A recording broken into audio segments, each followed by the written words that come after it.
ನೀತಿ ಕಥೆ. ದೇವರ ಮೇಲೆ ತಪ್ಪು ಹೊರಿಸಬಾರದು. ಒಬ್ಬ ಮನುಷ್ಯನು ಒಂದು ಮಾರ್ಗವಾಗಿ ಹೋಗುತ್ತಿರುವಾಗಲೇ ಮಧ್ಯದಲ್ಲಿ ವಿಶ್ರಾಂತಿಗಾಗಿ ಒಂದು ಮಾವಿನ ಮರದ ಕೆಳಗೆ ಮಲಗಿದನು. ನಂತರ ಆ ಮರದಲ್ಲಿ ಕಾಯಿಗಳಾಗಿ ಟೊಂಗೆಗಳು ಬಗ್ಗಿದವು.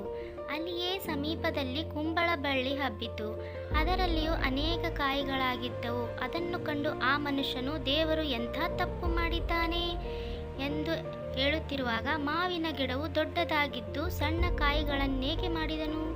ಕುಂಬಳ ಬಳ್ಳಿ ಸಣ್ಣದಾಗಿದ್ದು ದೊಡ್ಡ ಕಾಯಿಗಳನ್ನೇಕೆ ಮಾಡಬೇಕಾಗಿತ್ತು?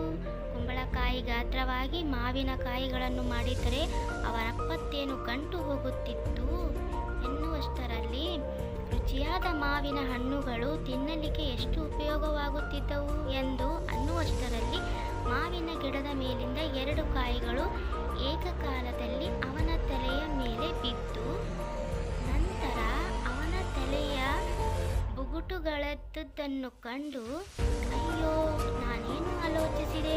ಈ ಮಾವಿನ ಕಾಯಿಗಳು ಕುಂಬಳಕಾಯಿಯಷ್ಟು ದೊಡ್ಡದಾಗಿ